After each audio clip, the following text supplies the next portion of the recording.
ठीक है। अभी जैसे कि हम लोग स्टार्ट कर रहे हैं इस चीज़ को, तो मैं दोनों टाइप से ही समझाऊंगा ताकि आपको इंग्लिश और हिंदी में दोनों टाइप से समझना ठीक से आ जाए, और पूरा हम लोग इसको कंप्लीट कर पाए ठीक से। ओके। सबसे पहली बात है कि जैसे कि आपका ये सब्जेक्ट है बायोमेडिकल वेस्ट मैनेजमेंट। तो सबसे पहले तो सबसे सिंपल चीज़ जो हमको पता है वेस्ट के बारे में वो ये है कि वेस्ट कोई भी ऐसी चीज़ है जो कि हम, मान लीजिए हमारे कोई काम जब कंप्लीट हो जाता है या फिर हम कोई भी चीज़ यूज़ कर रहे होते हैं अपने घर पे, तो उसके ठीक बाद अगर वो चीज़ हम लोगों को और यूज़ में ना हो तो उसको हम वेस्ट बोलते हैं बेसिकली। तो इट्स सिंपल लैंग्वेज में हम इस चीज़ को बोलते हैं। Nancy is here. Nancy, can you hear me? Good evening, sir. Good evening Nancy, can you hear me? Yes, sir. Hello. Yeah. Okay.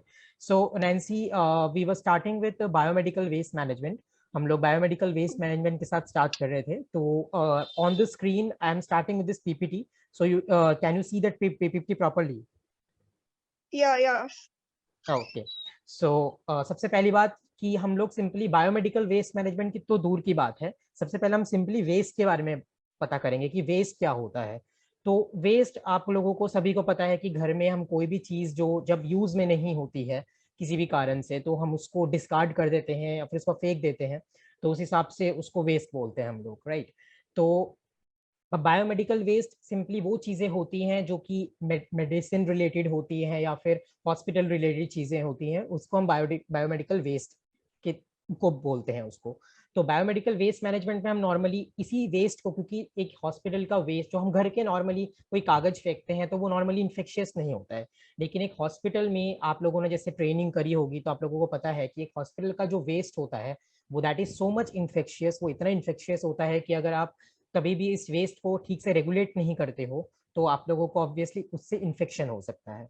तो that's why biomedical waste management is one of the most important parts of hospital management. Because अगर आप अपना waste manage नहीं करोगे तो hospital में अगर आप ट्रीटमेंट के लिए जा भी रहे हो तो हो सकता है कि ट्रीटमेंट करते करते आप लोगों को उसके बाद दोबारा कोई इन्फेक्शन हो जाए जो कि और भी उससे ज्यादा हानिकारक या फिर उससे और भी ज्यादा आप लोगों के लिए हार्मफुल हो सकता है, जो कि आप ऑलरेडी एक प्रॉब्लम के साथ आए हो हॉस्पिटल में। Okay. So these are the things like the biomedical waste management consist of, किस तरह से हम लोग मैनेज करते हैं। तो पहला जो पीपीटी है ये टोटली सिंपली एक इंट्रोडक्शन है और सोर्सेज के बारे में हम पता करेंगे। अभी मैं मैनेजमेंट में या फिर इसको सेग्रीगेट कैसे करते हैं, डिफरेंशिएट कैसे करते हैं, कितने टाइप के वेस्ट होते हैं, उसमें मैं अभी नहीं जा रहा हूँ। पहले पीपीटी में हम सिंपली इंट्रोडक्शन और सोर्सेज पता करेंगे इस चीज का। ओके। अगर किसी को कुछ समझ नहीं आ रहा है या फिर आवाज कट रही हो तो आप प्लीज मेरे को बताइएगा। ओके। सो फर्स्ट पीपीटी या फर्स्ट स्लाइड जो है हमारी वो है introduction to biomedical waste. So simply as मैं आपसे जो डिस्कस कर रहा था कि व्हाट इज वेस्ट, अनवांटेड और unusable material discarded after primary use जो कि वर्थलेस है। तो सिंपली हम जो पहला कोई भी चीज यूज करते हैं, मान लीजिए आपने एक फोन यूज किया है और उस फोन के लगभग 2-3 साल के बाद उस फोन में अब कुछ भी ऐसी चीज नहीं है जो आप शायद यूज कर पा रहे हो दोबारा, तो obviously it's unwanted and it's unusable. तो आप उसको डिस्कार्ड कर दोगे और वो वर्थलेस हो जाएगी चीज। तो even it's if it's not the phone, मैं फोन तो बहुत वेगली बता रहा हूँ आप लोगों को, it's simply like a piece of paper. आप एक पीस ऑफ पेपर पे कुछ लिख रहे हो, उसके बाद में भी वो आपके यूज में ना हो दोबारा, तो उसको आप फेंक देते हो, तो इसी चीज को डिस्कार्डिंग बोलते हैं और यही है आपका वेस्ट जो कि आप डिस्कार्ड कर देते हो। Something which is not put into proper usage at a given time. So waste का जो कॉन्सेप्ट है, इट्स नॉट ऑलवेज अबाउट कि कोई भी चीज आपके काम में नहीं लग रही है, लेकिन it's also about a time. तो अभी हो सकती है जो चीज आपके लिए बहुत इंपॉर्टेंट हो, अभी हो सकता है कि आपके लिए एक टेबल बहुत इंपॉर्टेंट है, लेकिन एट अ गिवन टाइम वो आपके लिए इंपॉर्टेंट है, लेकिन कुछ देर बाद वो शायद आपके लिए ना इंपॉर्टेंट हो। तो the time concept in this biomedical waste management is very important, because something which is useful at one point of time might not be useful at another point of time later. Okay. So अब WHO के definition के हिसाब से biomedical waste क्या है? So waste generated during the diagnosis, testing, treatment, research or production of biological products for humans or animals. So basically हम लोगों ने अभी नॉर्मल वेस्ट के बारे में बात करी थी कि लाइक ये पेपर है जो वेस्ट हो सकता है, आपने एक बार लिख दिया उसके ऊपर। लेकिन अब बायोमेडिकल वेस्ट क्या है? तो WHO के डेफिनेशन के हिसाब से जब भी हम कोई हॉस्पिटल में जाते हैं तो वहाँ पे आपका ब्लड सैंपल लिया जाता है, that is example of diagnosis. आपका उस जो ब्लड सैंपल को टेस्ट करा जाता है, उस टेस्टिंग के बाद मान लीजिए आपने उसमें कोई एनोमली है, मान लीजिए आपका शुगर हाई है, मान लीजिए आपको कोई इन्फेक्शन है, तो ऑब्वियसली वो जो ब्लड सैंपल है उसको हम डिस्कार्ड नहीं कर देंगे इस तरीके से कि किसी को उससे कंटामिनेशन हो जाए। तो ऑब्वियसली टेस्टिंग के बाद भी जो वेस्ट जनरेट होता है वो भी इंपॉर्टेंट है इसमें। इसके बाद आपका ट्रीटमेंट, आपको कोई सर्जरी की जाती है, आपका कोई ब्लड सैंपल लेने के बाद आपको आपका जो फर्स्ट एड दिया जाता है आपको, तो वो फर्स्ट एड करने के बाद भी, जो ट्रीटमेंट करने के बाद भी जो वेस्ट होता है वो भी इस पार्ट में आता है।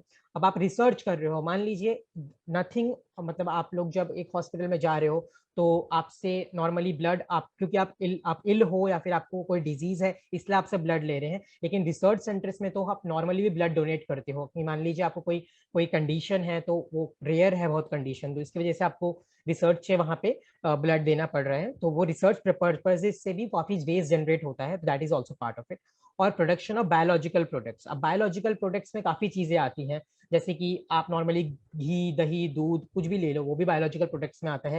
या फिर और भी हमारे काफी बायोलॉजिकल प्रोडक्ट्स जो कि हम लोग सिंथेसाइज करते हैं, एनिमल्स को वैक्सीन सिंथेसाइज करते हैं या फिर ह्यूमन से वैक्सीन सिंथेसाइज करते हैं, तो ये सारी चीजें आती हैं बायोलॉजिकल प्रोडक्ट्स में। तो ऑब्वियसली ये सारा चीज मिला के आपका जो है डायग्नोसिस, टेस्टिंग, ट्रीटमेंट, रिसर्च और प्रोडक्शन ऑफ बायोलॉजिकल प्रोडक्ट्स, इसको मिला के फ्रॉम ह्यूमंस और एनिमल्स, क्योंकि हम सिर्फ ह्यूमंस पे टेस्टिंग नहीं करते हैं हॉस्पिटल्स में, ऑब्वियसली वेटरनरी क्लिनिक्स हैं अलग से जहाँ पे एनिमल्स पे भी टेस्टिंग होती है, एनिमल्स के भी ब्लड सैंपल्स ली जाते हैं, तो वो भी बायोमेडिकल वेस्ट के अंदर आता है।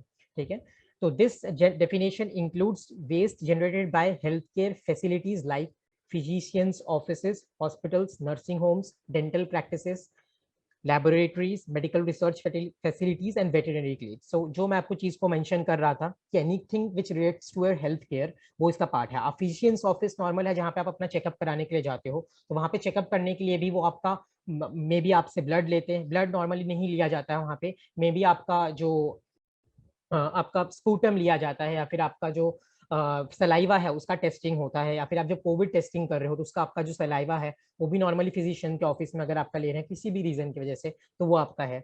हॉस्पिटल्स में तो obviously we know, all of you have trained in hospital, तो आपको पता ही है कि हॉस्पिटल्स में कितने सारे ब्लड सैंपल्स लिए जाते हैं, कितना सारा लोग आते हैं अंदर हॉस्पिटल्स में जिनका मे बी ब्लड आ रहा है, या फिर वो जब एंटर करते हैं तो उनको बहुत अच्छी तरीके से उनको सेग्रीगेट करके उनसे सैंपल्स लिए जाते हैं, तो इस तरीके से nursing home serve the same thing as hospitals, वहाँ पे भी ट्रीटमेंट होती है तो काफी वेस्ट जनरेट होता है।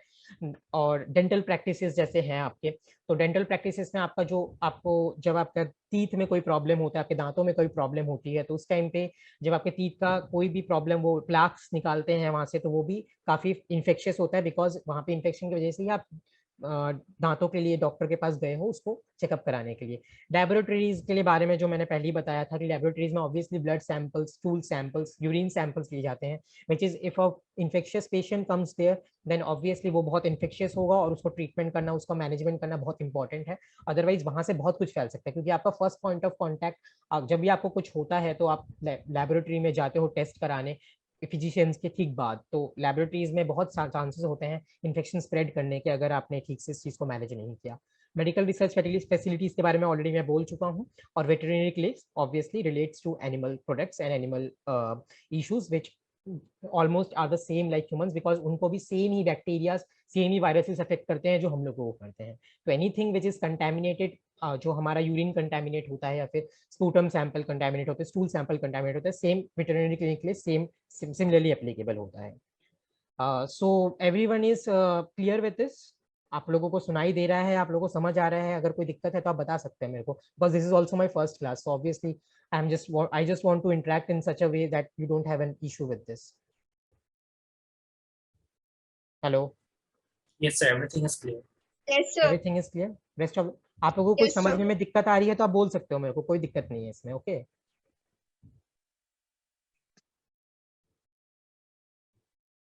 so I'm moving to the next slide.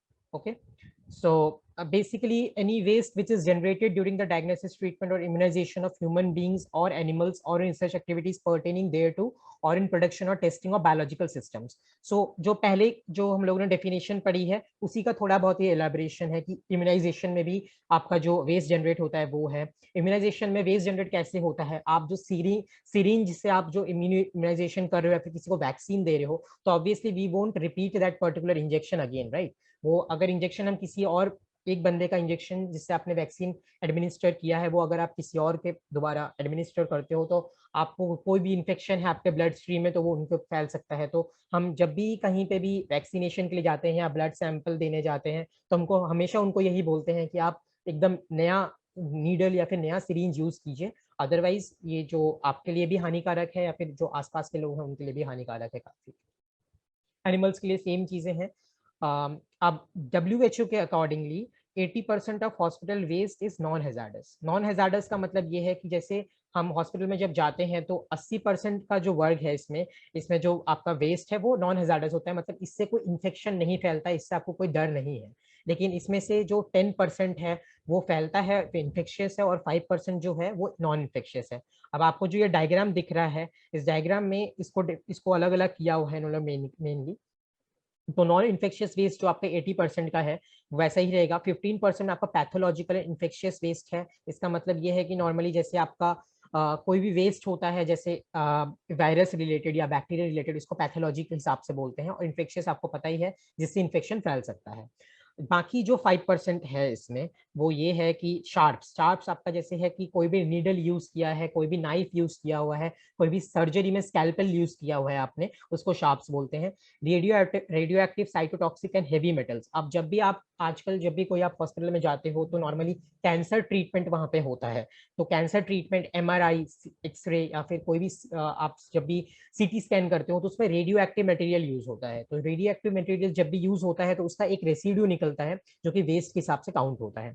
इसके अलावा केमिकल और फार्मास्यूटिकल वेस्ट है, क्योंकि कोई भी जब आप ड्रग एडमिनिस्टर कर रहे हो या फिर आप कोई भी ट्रीटमेंट कर रहे हो तो उसमें ऑब्वियसली आपको फार्मास्यूटिकल वेस्ट जो है वो जनरेट होगा, क्योंकि आप उनको जो दवाई दे रहे हो वो दवाई लेफ्ट आउट रह जाती है। फिर कोई भी कंटेनर है जिसमें से आप सिरिंज के थ्रू लिक्विड फॉर्म में आप दवाई उनको दे रहे हो तो वो उसका जो रेसिड्यू है उसको भी डिस्पोज करना पड़ता है, क्योंकि अगर वो एक बार एक्सपोज होता है एयर के साथ तो वो स्पॉइल हो जाता है और that could cause infection around you. Okay, so this is the classification कि किस टाइप के वेस्ट आपके पाए जाते हैं एक हॉस्पिटल में। This is thing. Coming to the next slide. तो ये कुछ स्टैटिस्टिक्स हैं अकॉर्डिंग टू WHO और रिसर्च के हिसाब से जो 2018 में पब्लिश हुआ था। तो इसके हिसाब से बोला गया है कि इंडिया में 775.5 tons of medical waste daily generate होगा बाय 2022। ये एक आपका एसोकैम एंड वेलोसिटी 2018 की रिपोर्ट के हिसाब से, जब 2018 में उन्होंने सर्वे किया था, रिसर्च किया था, तो उसके हिसाब से उनको पता चला था कि 2022 तक जो जिस हिसाब से हम लोग जनरेट कर रहे हैं वेस्ट, मेडिकल वेस्ट जनरेट कर रहे हैं, तो 775.5 टन्स हम वेस्ट जनरेट कर सकते हैं at that point of time. MW is produced in India, CAGR of 7%, in 2018 level of 550.9 tons daily as per। तो जो हम लोग देख रहे हैं उसके हिसाब से 2018 में 550.9 टन्स ऑलरेडी हम प्रोड्यूस कर रहे थे। 2022 में अगर हम नया कोई भी रिसर्च पेपर जब हम निकलेगा इस साल के बाद तो we will get a clear idea कि एक्चुअली 550 से कितना इंप्रूव होके वो, इंप्रूव नहीं बोलूंगा, इंक्रीज होके वो 775.5 तक आया है, या फिर हम लोगों ने कितना इसमें मेडिकल वेस्ट हम जनरेट करें ये हम देख पाएंगे। In Delhi as per the annual report of DPCC 2017 said there were 5394 HCFs in Delhi which generated 24667 0.5 kilogram of waste per day. HCFs मतलब है आपका जो भी हॉस्पिटल्स हैं ऑल है, क्लिनिक्स हैं, इसको मिला के ये लोग HCFs बोल रहे हैं। तो टोटल ये 2017 में 5394 थे, जो कि हमको पता ही है कि इन 5 सालों में और बढ़ गया होगा। तो 24,667 की 24,667 के अलावा अभी और भी ज्यादा हो गया उस हिसाब से। तो ये कुछ स्टेटिस्टिक्स हैं सिंपली, जो कि अभी 2022 में अगर हम प्रेडिक्ट करेंगे तो और ज्यादा बढ़ चुका होगा। फिलहाल 2017 तक 2018 तक के अकॉर्डिंग टू रिपोर्ट्स के हिसाब से ये था। Moving to the next slide. Biomedical waste statistics के हिसाब हम देखेंगे कि एक डेवलप्ड कंट्री में और एक इंडिया में what is the difference accordingly. तो जैसे कि एक हॉस्पिटल्स में डिफरेंट बेड्स होते हैं, तो ये जो अमाउंट ऑफ वेस्ट है we calculated by the amount of waste generated per bed per day. मतलब एक बेड अगर आपका एक हॉस्पिटल में है तो उसमें आपका अगर यूरिन अगर वो वेस्ट है उसमें, या फिर कोई मेडिसिन जो है उसका रेसिड्यू वेस्ट है, या फिर उनके जो अगर उनको सर्जरी हुई है तो उसका जो पट्टियां उनके ऊपर दी हुई है, गॉजेज हैं, उसका भी वेस्ट जो है, ये मिला के एक डेवलप्ड कंट्री में नॉर्मली 1 से 5 kg वेस्ट जनरेट होता है पर बेड के हिसाब से एक दिन में। तो और इंडिया में 1 से 2 kg होता है। तो अभी तक इंडिया में जो वेस्ट जनरेशन है वो कम है। कम होने का कारण वेरियस रीजन हो सकता है, क्योंकि मे बी अभी हम लोग इतना ज्यादा इस जो आपके साधन है वो यूज नहीं कर रहे हैं, इतने ज्यादा हम लोग मैनेजमेंट उसको नहीं कर रहे हैं, इसलिए वेस्ट जनरेशन कम हो रहा है अकॉर्डिंगली। या फिर ये हो सकता है कि हमारे बेड्स कम है इसके हिसाब से। अब अप्रोक्सीमेटली 550.9 टन, ये हम पहले भी बात कर चुके हैं। अब सबसे बड़ी बात जो है इसमें वो ये है, out of which only 50% waste undergoes proper disposal. तो इसका मतलब ये है कि 2018 के रिपोर्ट के हिसाब से 57% वेस्ट डिस्पोजल हुआ था और बाकी 43% नहीं हुआ था, which is a big amount. क्योंकि 43% अगर वेस्ट डिस्पोजल प्रॉपरली नहीं हुआ है तो वो कहाँ गया? इसका मतलब वो या तो रिवर्स में डंप है या फिर गार्बेज डिस्पोजल्स में डंप है। और यही सोचते हुए अगर आप सोचोगे कि अगर 43% वेस्ट को ठीक से डिस्पोज ही नहीं किया गया है तो कितना इन्फेक्शन वहां से फैल सकता है मे बी। तो इसके अकॉर्डिंगली यहाँ पे कुछ स्टेटिस्टिक्स दिए हुए हैं।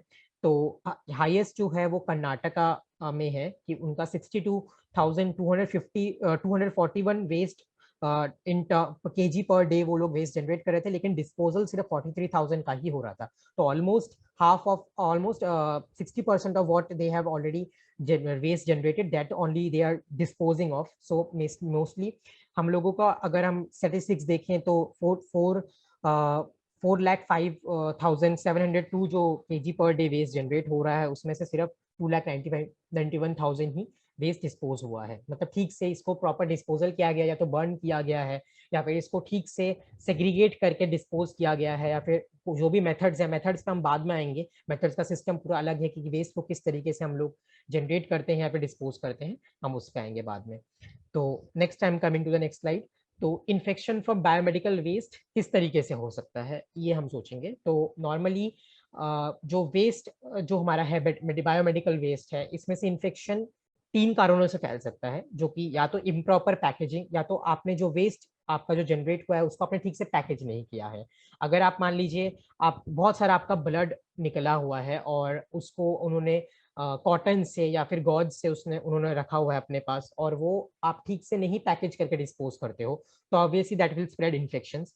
सेग्रीगेशन, सेग्रीगेशन का मतलब है कि you can't let different types of waste at एक जगह पे आप नहीं रख सकते हो। ड्राई वेस्ट जो है वो अलग जगह पे रहता है, वेट वेस्ट जो है वो अलग जगह पे रहता है।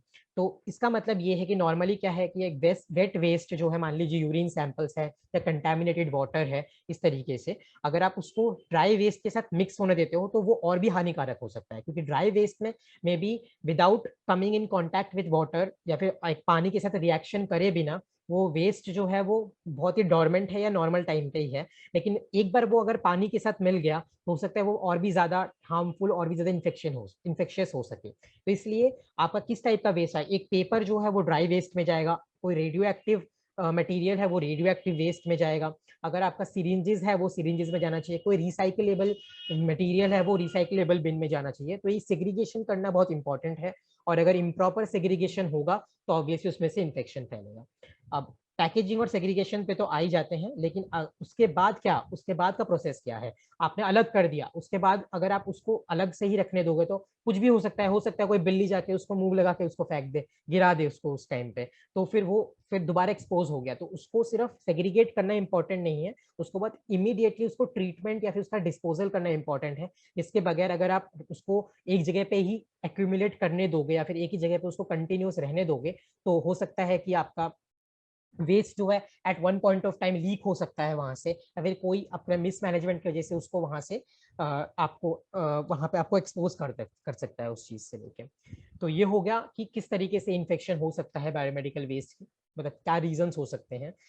Next we are coming to risk from biomedical waste. तो एक हॉस्पिटल में बहुत टाइप के लोग होते हैं, तो इट्स नॉट ऑलवेज कि अगर आप हॉस्पिटल में काम करते हो, आपने पीपीई किट लगाया हुआ है, या फिर आप हॉस्पिटल में हो और आपके पास सारे साधन हैं, आप हॉस्पिटल के एम्प्लॉय हो, जैसे most of you are internship interning in a hospital basically.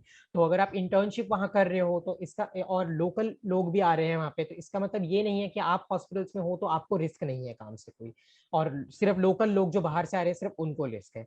तो कौन कौन से लोग हैं या फिर कौन कौन से type of people are there who are at risk from biomedical waste? Those are sanitation workers, medical and paramedical staff, patients and attenders and general public.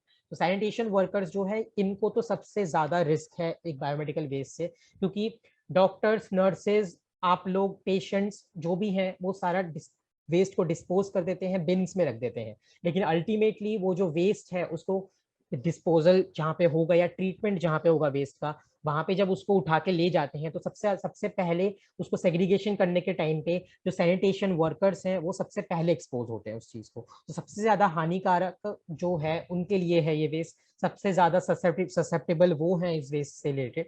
तो बायोमेडिकल वेस्ट अगर ठीक से नहीं सेग्रीगेट किया जाए या फिर सैनिटेशन वर्कर्स को अगर ठीक से हम लोग नहीं किट्स प्रोवाइड करते हैं इन चीज को बचने के लिए, तो सबसे ज्यादा एक्सपोजर उनसे हो। अब नेक्स्ट है मेडिकल एंड पैरामेडिकल स्टाफ। तो मेडिकल और पैरामेडिकल स्टाफ में आप लोग आते हो जो ट्रेनिंग कर रहे हैं, और मेडिकल स्टाफ आते हैं जो कि डॉक्टर्स और नर्सेज हैं basically.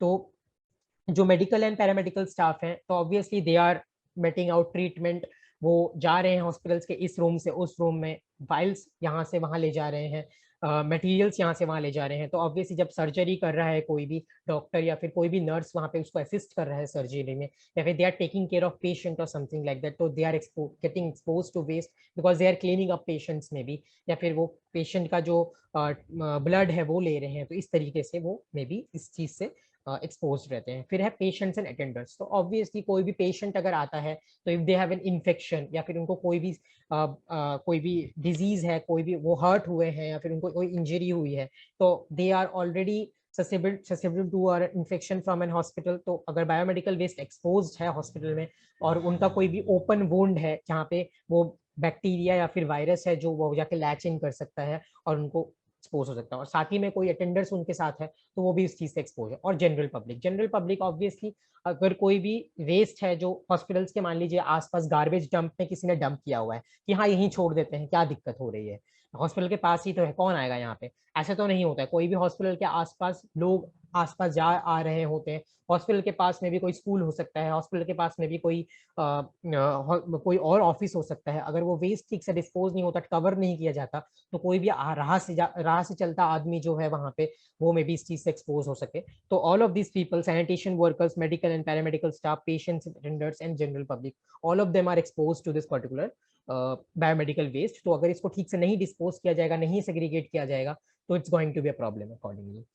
Next part is the personal protective equipment, PPE. ये पीपीई जो चीज है ये अभी हम लोगों ने कोविड में बहुत सुना है, पीपीई किट्स इतना ज्यादा, अभी इतने इससे पहले we knew that it was part of the hospitals, but कोई भी राह चलता आदमी या फिर ऐसे दिख नहीं जाता था हम लोगों को कि उसने पीपीई पहना हुआ है। लेकिन एज कोविड हिट, और Covid is very much an important part of like this biomedical waste disposal also, because Covid में अगर आप just coming to that part, मैं जस्ट एक्सप्लेन करने के लिए आपको बोलूं कि कोविड में जब आप कोई किसी से भी सैंपल ले रहे हो, जो उनसे उसका नेजल सैंपल ले रहे हो या फिर सलाइवा ले रहे हो उससे, तो अगर उस चीज को ठीक से हम लोग नहीं एक चीज में रखेंगे और उसके बाद सैंपल लेने के बाद टेस्टिंग होने के बाद उसको डिस्पोज करना पड़ेगा ना, तो अगर वो डिस्पोजल ठीक से नहीं होता है तो कितना, सोचिए कोविड इतना कंटेजियस वैसे ही है कि लोगों को ऐसे ही हो जाएगा, लेकिन अगर राह चलता आदमी भी उस पास से जाएगा और वो एक्सपोज्ड है वहां पे तो उसको भी हो सकता है। तो इसलिए उस टाइम पे, कोविड के टाइम पे, ये पीपीई यूज करना ये सब बहुत इंपॉर्टेंट था। और इवन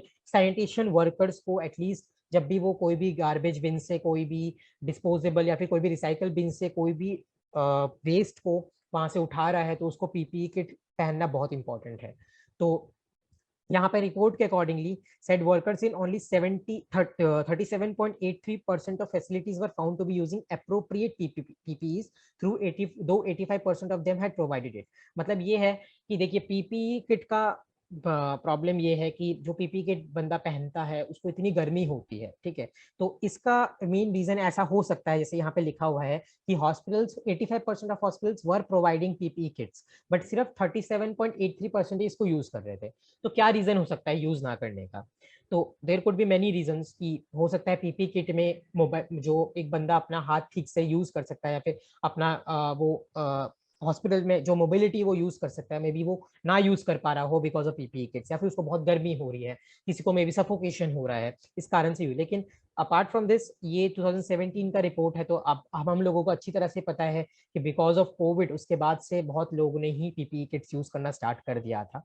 तो वी नो कि अब PPE kits are very important in terms of, specially after COVID. तो coming to the next slide again. So now I am coming to the part की सोर्सेज ऑफ बायोमेडिकल वेस्ट कहाँ से आ रहे हैं basically. तो कुछ मेजर सोर्सेज हैं, कुछ माइनर सोर्सेज हैं. तो मेजर सोर्सेज में हम लोगों को पता ही है, पहले भी आप लोगों को डिस्कस कर चुका हूँ मैं ये चीज, कि हॉस्पिटल्स आते हैं, लैब्स आते हैं, research centres, animal research, blood banks, nursing homes, mortuaries, autopsy centres. So hospitals हम लोग ऑलरेडी डिस्कस कर चुके हैं. हॉस्पिटल से वेस्ट जनरेट होता है तो वो एक सोर्स है. लैब्स में सैंपल्स जाते हैं, सैंपल का डिस्पोजल अगर ठीक से नहीं होता है तो वो बायोमेडिकल वेस्ट है, जो वेस्ट आपका सैंपल लेने के बाद रहता है वो. रिसर्च सेंटर्स में जो रिसर्च करने के बाद जो भी चीज है, नहीं नया डिस्कवरी हो रहा है, कोई भी इन्फेक्शियस डिजीज का, फिर इन्फेक्शन वेरिएंट का, तो उसको ऐसे ही हम लोग नहीं डिस्पोज कर सकते. या तो उसको किल करना पड़ेगा, उसको जलाना पड़ेगा, उसको ऑटोक्लेविंग करके डिस्पोजल करना पड़ेगा, या फिर इसको प्रॉपरली रख के ऐसी जगह पे रखना पड़ेगा कि उसको ठीक से बर्न करके हम डिस्पोज कर सकें. Animal research is automatically equivalent to human research itself, क्योंकि सेम ही वायरसेस उनको अफेक्ट करते हैं. सेम में भी उनसे उनका जो सिस्टम है वो अलग तरीके से रिएक्ट करता है किसी भी बैक्टीरिया वायरस से, लेकिन the same types of virus that attack us also attack animals, तो it's the same thing for them basically. Next is blood banks. Blood banks ऐसे, जैसे भी आपको कोई दिक्कत है, आप ब्लड बैंक में वहां पे ब्लड रखने गए हो, और किसी भी कारण से जो ब्लड बैंक का जो ब्लड बैग है वो रप्चर होता है, या वो अगर उसमें से कोई लीकेज होती है, तो obviously that can't be used, that can't be used for any other person to give them blood. तो ये जो कंटेमिनेटेड ब्लड है, या फिर ये जो डिस्पोज्ड ब्लड है या स्पिल्ड ब्लड है, इस चीज को हम लोगों को डिस्पोज करना पड़ेगा. तो that is also a major source of biomedical waste in blood banks. Nursing home is equivalent to hospitals. Hospitals में जो भी वेस्ट होता है वो सेम होता है नर्सिंग होम्स में. मॉर्चुअरीज में डेड बॉडीज रखी जाती हैं.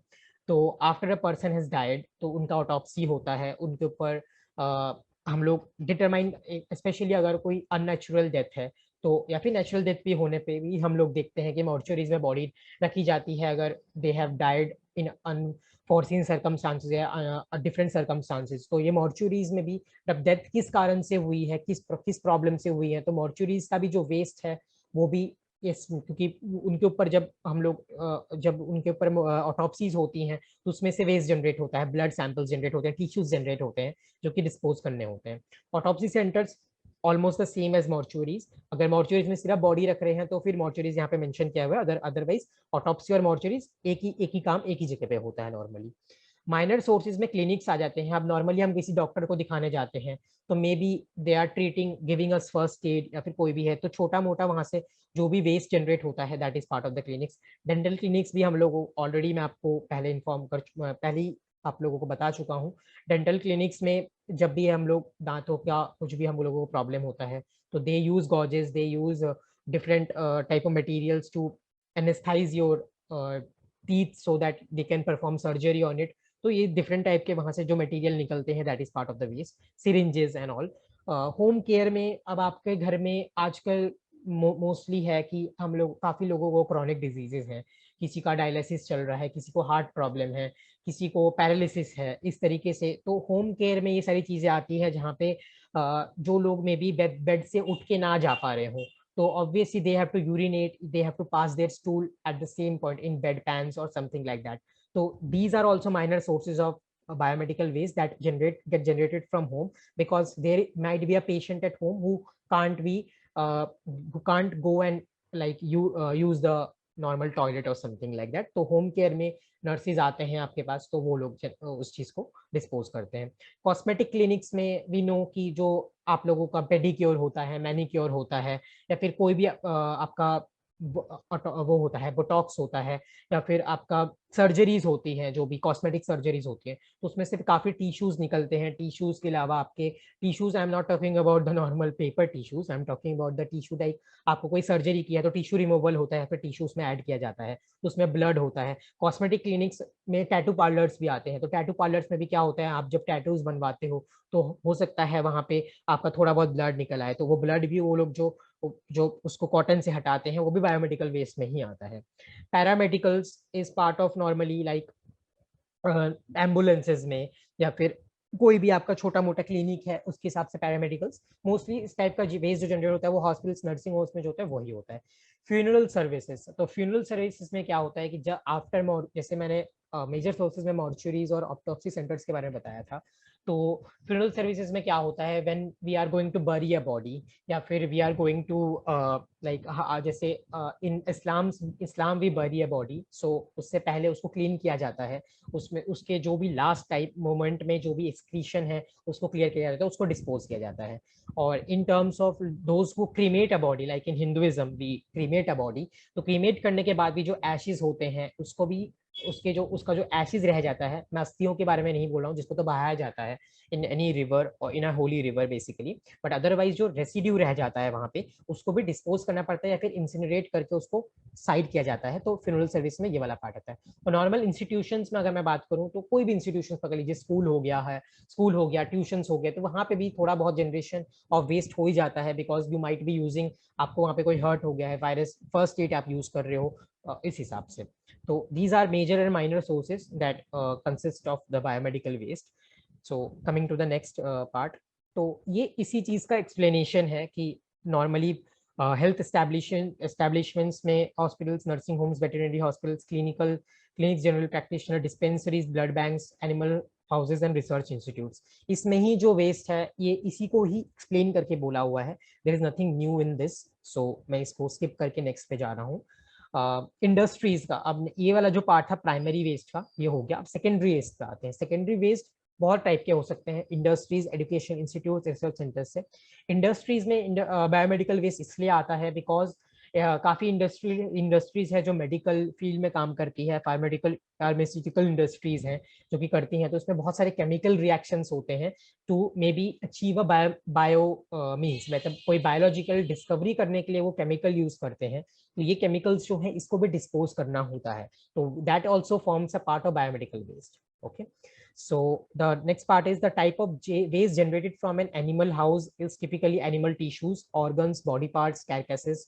कैरकासेस मतलब है जो एनिमल, कोई भी जब उसकी डेथ होती है तो उसके बाद जो रिमेन्स पड़े रहते हैं वहां पे उसको कैरकासेस बोलते हैं।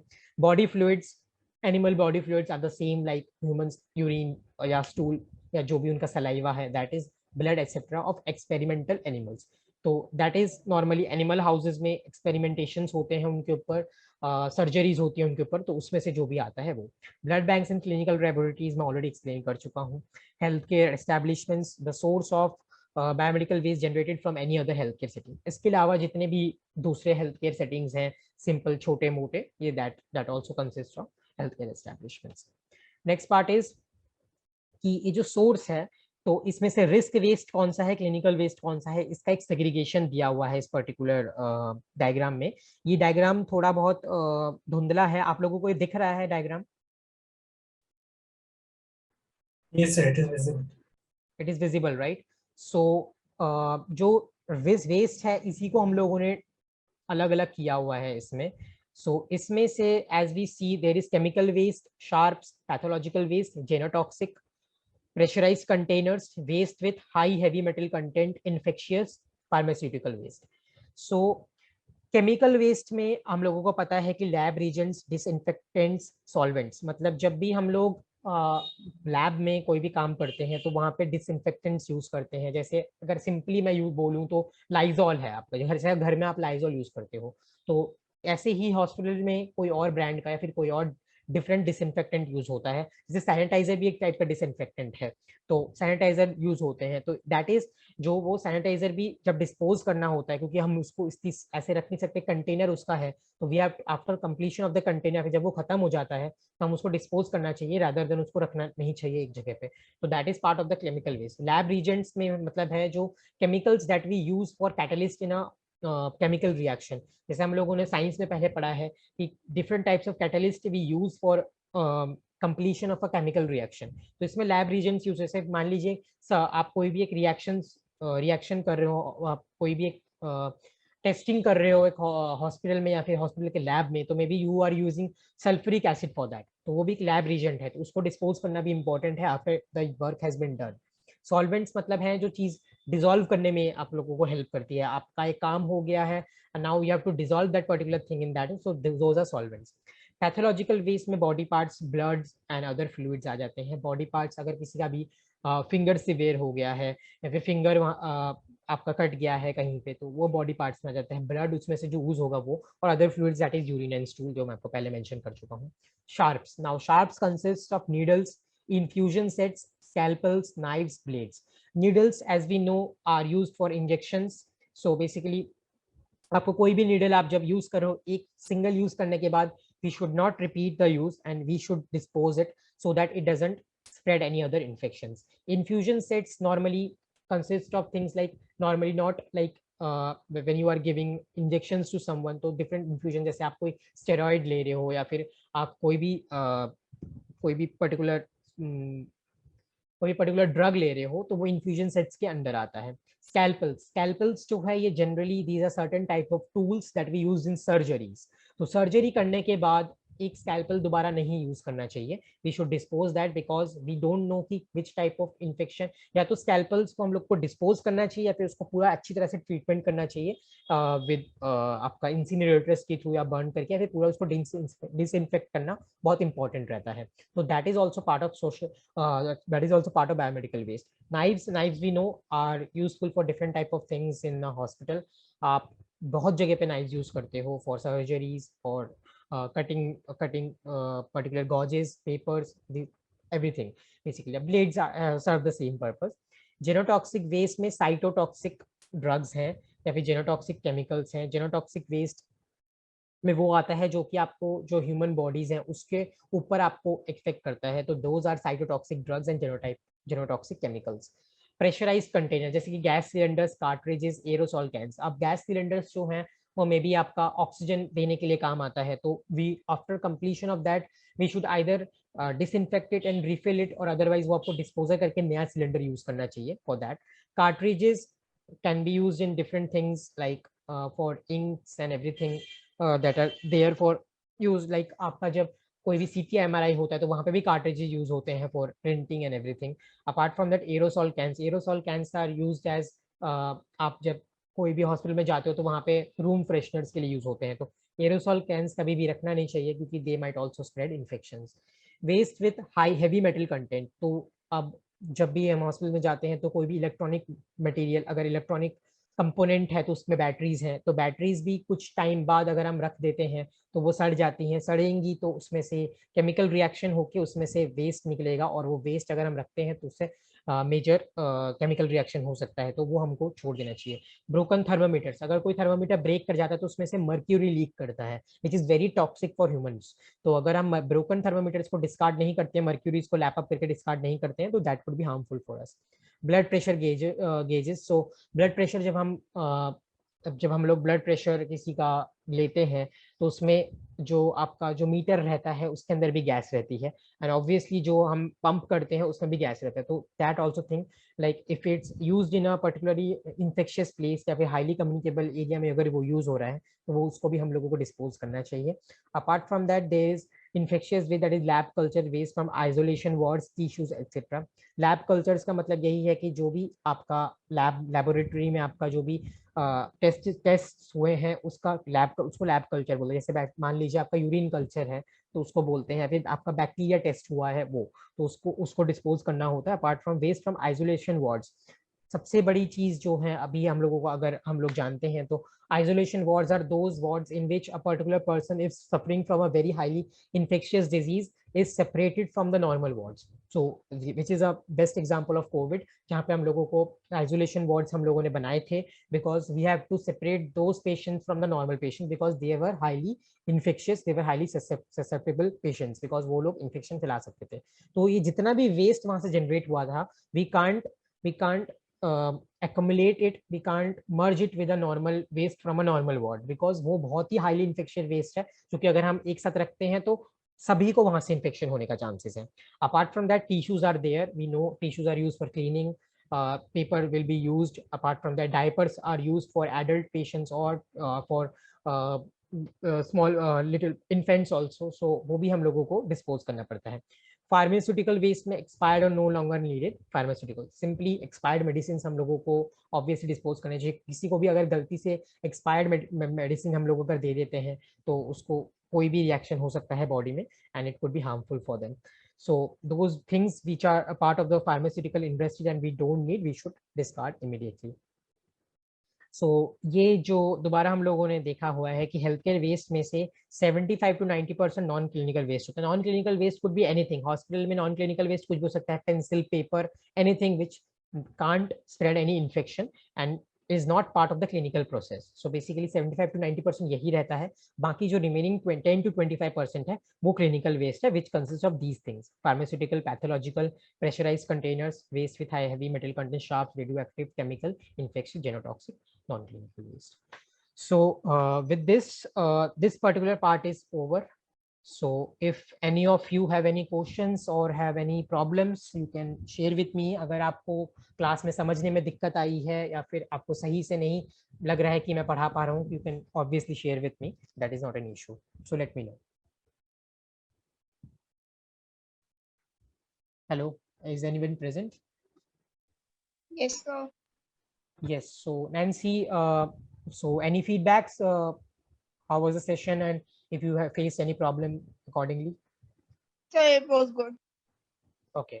So any doubts regarding this part, this particular slides and everything? आपको कोई doubt है इसके बारे में? No, sir. Okay. So next session में we will start continue with the next part of this waste की हम लोग किस तरीके से इसको segregate कर सकते हैं, किस तरीके से इसको separate करते हैं, क्योंकि इसका एक particular chart है जिसमें हम लोगों को देखना पड़ता है कि कौन सा वेस्ट किस तरीके से जाएगा. अभी तो हम लोगों ने सिंपल पढ़ लिया कि हाँ यहाँ से ये होता है, इस वेस्ट ये वाला वेस्ट यहाँ से जनरेट होता है, things like that. But we later we will start with that कि किसको किस जगह पे रखना पड़ेगा, जिसके accordingly we can do it.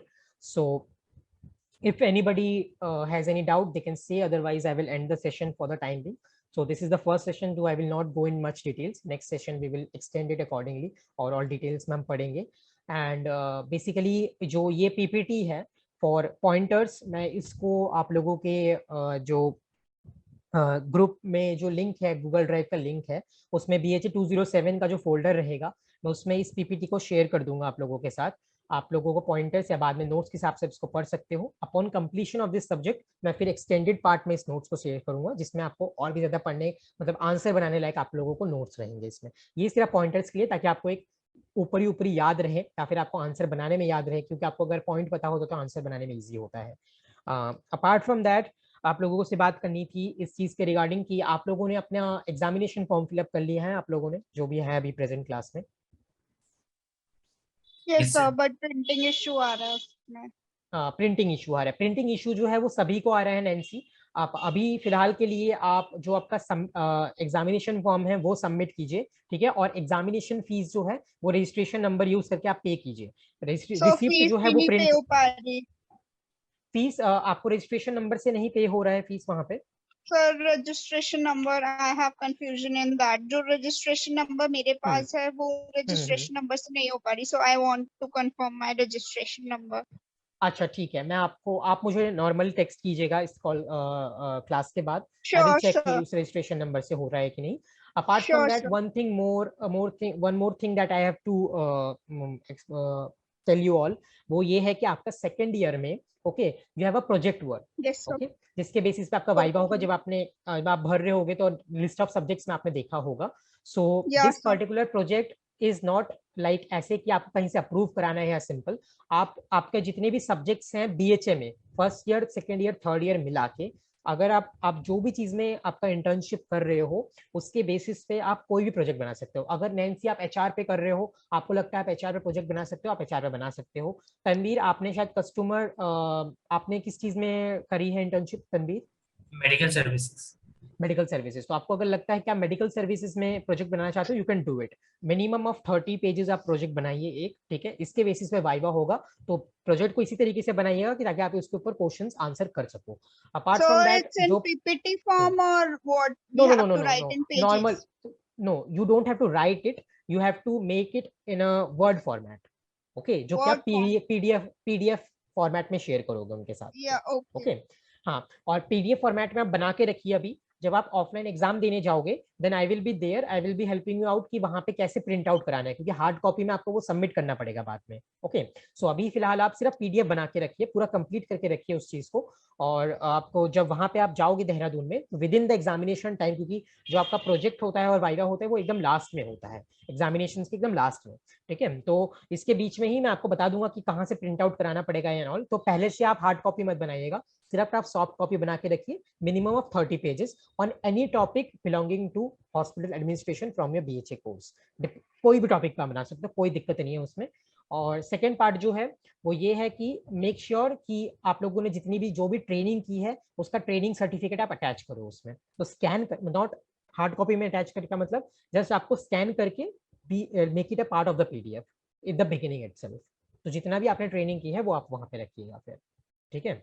So these are all the things. अगर आपको कुछ पूछना है तो आप पूछ सकते हो, otherwise I will close the session accordingly.